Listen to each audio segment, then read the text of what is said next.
මහන්සි වුණාම කෙලින් වෙන්නෙම නැහැ. මං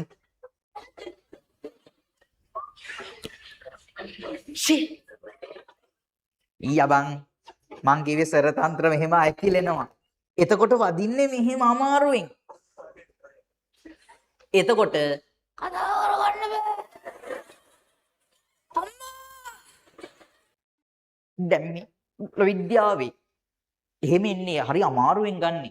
භූගෝල විද්‍යාව කියන එක කියන්නේ පොළ විද්‍යාවේ. එහෙම ස්වර තන්ත්‍ර ඩැමේජ් වෙනවා කියන එක ලොකු කතන්දරයක්. කැමරාවක් දාන්නේ කටින් නෙවෙයි නහයෙන්. එහෙම නහයෙන් කැමරාව දාලා ස්වර තන්ත්‍ර බලන්න. උඩ බලන්න කියලා මේ වගේ එකක් දානවා. මං ඔච්චර හොඳට දන්නේ මගේ බලලා තියෙන හින්දා ඒක. හරිද? ස්වර තන්ත්‍ර අගිස්ස චූටි ඩැමේජ් එකක් මගේ තියෙනවා කියලා කිව්වා. ඔව්. හරිද? එතකොට මේ ස්වර තන්ත්‍ර අධික ලෙස කම්පණය වෙලා මහන්සි කරවලා මහන්සි වුණාට පස්සේ ඇකිලෙනවනේ. මම කියන්නේ ස්වර තන්ත්‍ර. මහන්සි වුණාම කෙලින් වෙන්නෙම නැහැ. මං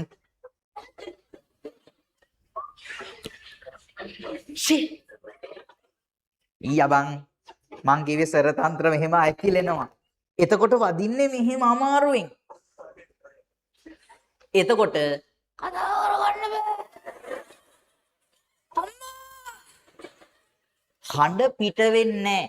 අපි ඒකට කියනවා උගුර මුණුන් කාලා කියලා. බල්ලෝ කාලා.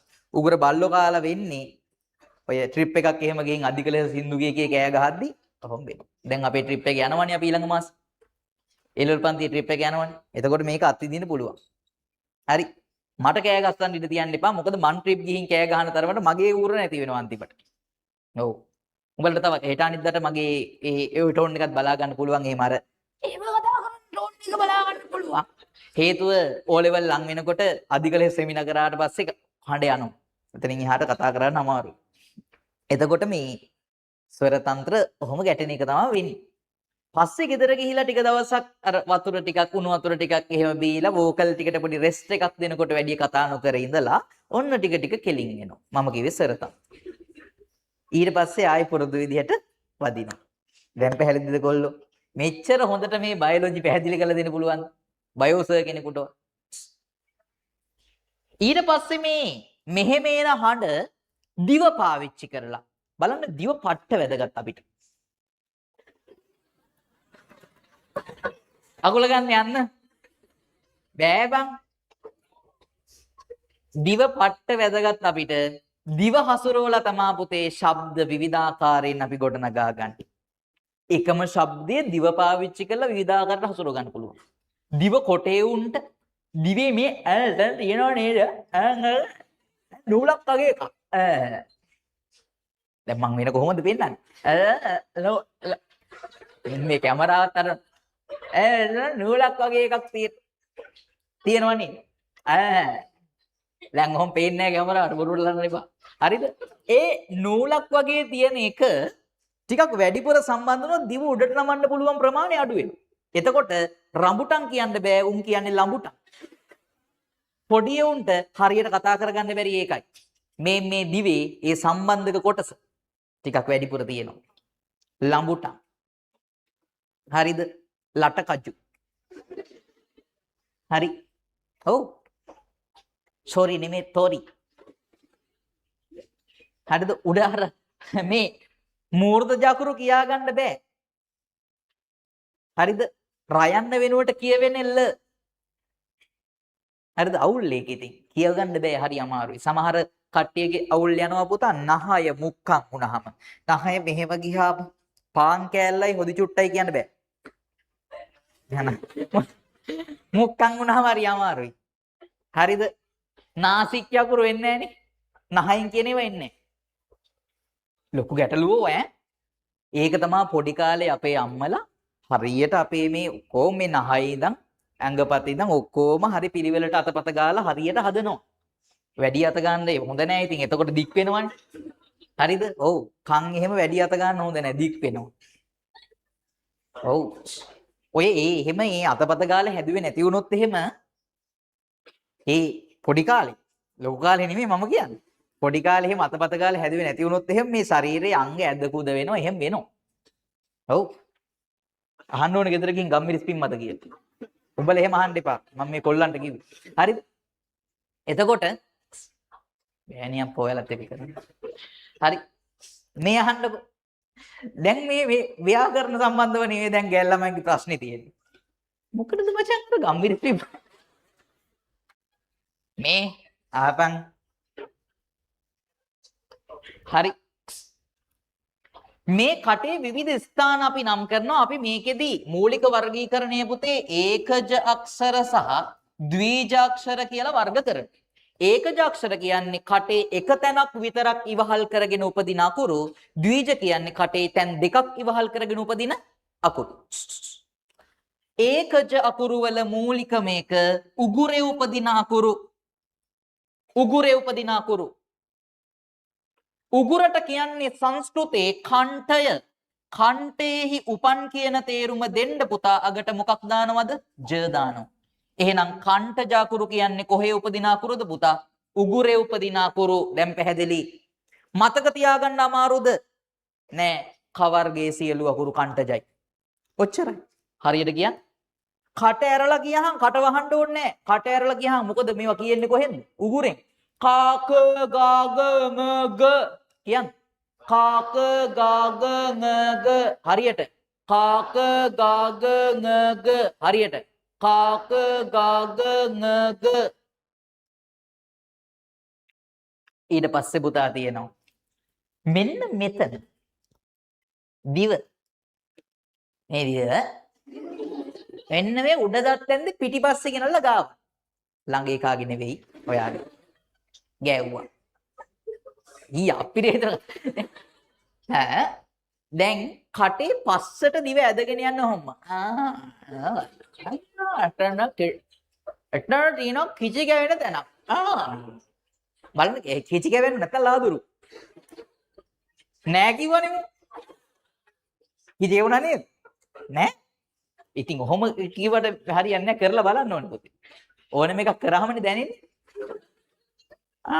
රණු ටීනා කිචි අන්න අතන පොයින්ට් එකක් කිචි ගැවෙන. අන්න අතන ළඟම. අන්න එතන. දිවේ මැද දිවේ මැද ගාවලා කිව්වොත් අකුරක් ඒකට කියන්නේ තාලුජ කියලා. මොකද්ද කියන්නේ? තාලුජ. පල්ලි. පල්ලි උපන් කියන තේරුම තමා තියෙන්නේ තාලුජ. පල්ලි උපන්. හයන්න වෙනුවට වෙන අකුරක් දාගත්තොත් ඉවරයි. හරි. ඇයි දැන් මයන්න දාන්න බැයිද ඔතෙන්?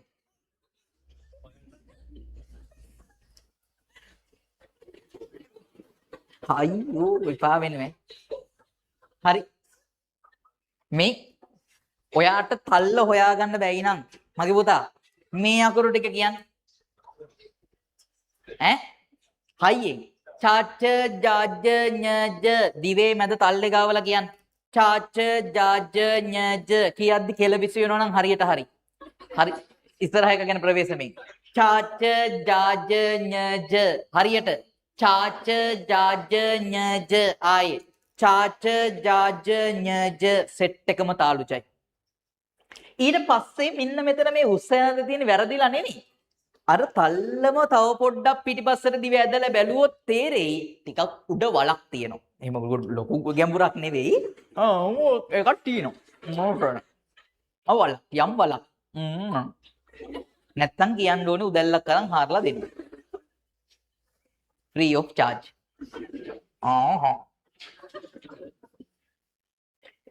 අන්නේ තල්ල උඩට කියන්නේ අපි තල්ල මුදුන මූර්ධය. මොකද්ද කියන්නේ? මූර්ධය. එතන උපන් අකුරු වලට අපි කියන්නේ මොන අකුරුද? මූර්ධජ අකුරු.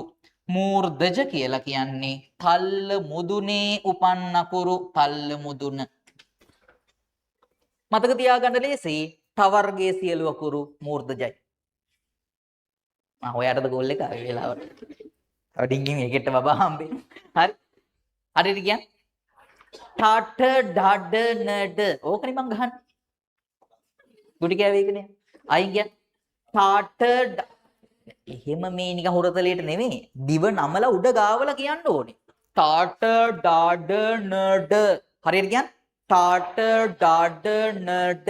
අය කියන්නේ started dad nerd සියල්ල මූර්ධජයි.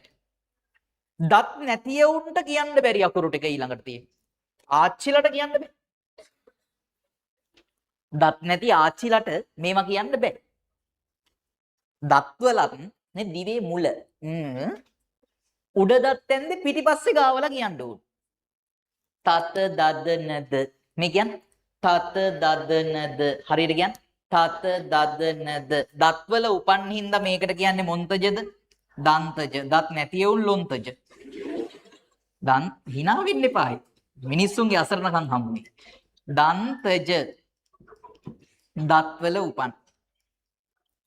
කියන්න හරියට තත දද නැද. අයි තත දද නැද. අයි තත දද. තව තියෙනවා මෙහෙමයි මේ කක ගග ngග හ.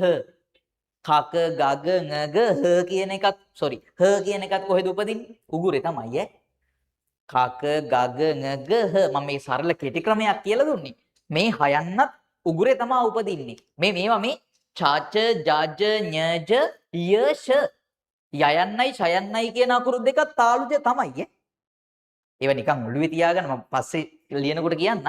ටට ඩඩ නඩ රල මේ රයන්න මේ ලයන්න ඒවත් මූර්ධජ තමයි.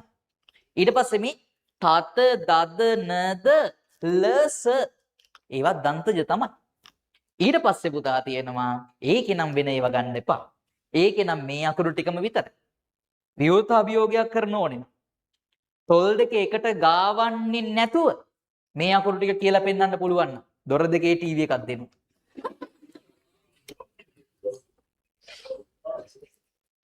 දැන් දොර දෙකේ ටීවී තියනවාද කියලා කල්පනා කරන්නේ නැතුව පුළුවන් නම් මේක කියලා පෙන්නන්න.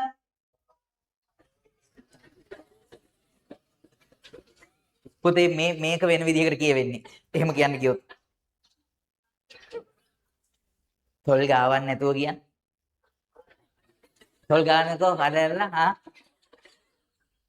කෙල්ල වතුර එක වීපන් කරුණා කරලා. හරියට කියන්නේ. sorry පුතේ. එහෙම කියන්න බෑ මේවා. මේවට ඕස්ටජ කියලා නමක් දීලා තියෙන මේවා තොල් වල උපදින හින්දා. තොල් වලට කියනවා පුතේ සිංහලේ සංස්කෘතේ ඕෂ්ට කියලා. අද ඉඳන් කියන්නේ මොකද්ද? මම ඔයාගේ ඕෂ්ට සිප ගන්නද? ඕෂ්ටජ. ඕෂ්ටජ වලට කියන්නේ මොකද්ද? තොල්. රෝස තොල් සිඹිම් තොල් මත කඳුළු බිඳු රැඳේ. ඔබ ආදරේ කියා දුන්නෙත් ඒ වගේ තමයි. මේ සඳයිරයයි හරියට ඒ ඔබයි මමයි. හීනයක් වගේ මගේ හිත පාරවයිරිදයි. මොකද්ද මතක් වුනේ ඒගොල්ලෝ? රෝස තොල් සිඹිම් තොල් මත කඳුළු බිඳු රැඳේ කිව්ව ගමන් කොල්ලා වෙන මයින්ඩ් එකකට ගියා. කවන්නේ උදා ඒ ලෙවල් නේ. මේ අහන්නකෝ ඒ ලෙවල් කාලේ ආදරේ ඇති වෙන එක ඒ ලෙවල් කාලේ ආදරේ ඇති වෙන එක සාමාන්‍ය දෙයක්. විභාගෙ ලියහන් කරුණා කරලා සාමාන්‍ය දෙයක් ආදරේ ඇති වෙන එක. හරි පුතේ ඕෂ්ට ජාගුරු කියන්නේ තොල් වල උපදින ඒවා. පාප බබ මබ දැන් මට හරියට කියනවා. කන්ට ජාගුරු ටික කාක ගග ngග මේක තාලුජ චාච ජාජ ඤජ මූර්ධජ තාට ඩාඩ නඩ දන්තජ තාත දාද නද ඕෂ්ටජ පාප බබ මබ. ඊට පස්සේ පුතේ ත්‍විජ කියන යටතේ කතා කරන්නේ දත් සහ තොල් එකතු වෙලා උපදින ඒවා දන්තෞෂ්ටජ. මොකද්ද කියන්නේ? දන්තෞෂ්ටජ. ඊට පස්සේ පුතේ උගුරයි තොලුයි ඉවහල් වෙලා උපදින ඒවට කියනවා පුතේ කන්ටෞෂ්ටජ. මොනවද? කන්ටෞෂ්ටජ. ඊට පස්සේ පුතේ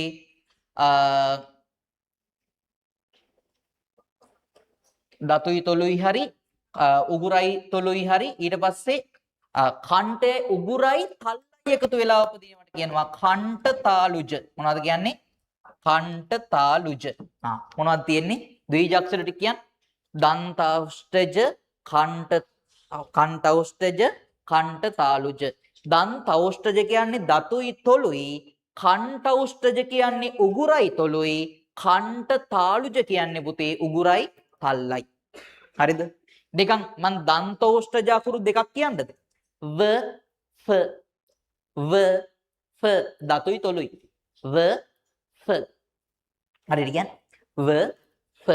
කණ්ඨෞෂ්ඨජ මොනවද? කණ්ඨයයි තොලුයි. ඕ අව් කියන්නේ ඕ අව් මේ උගුරයි තොලුයි යන්නේ. ඕ අව්. ඊට පස්සේ කණ්ඨ තාලුජ මොනවද? කණ්ඨයයි තල්ලයි.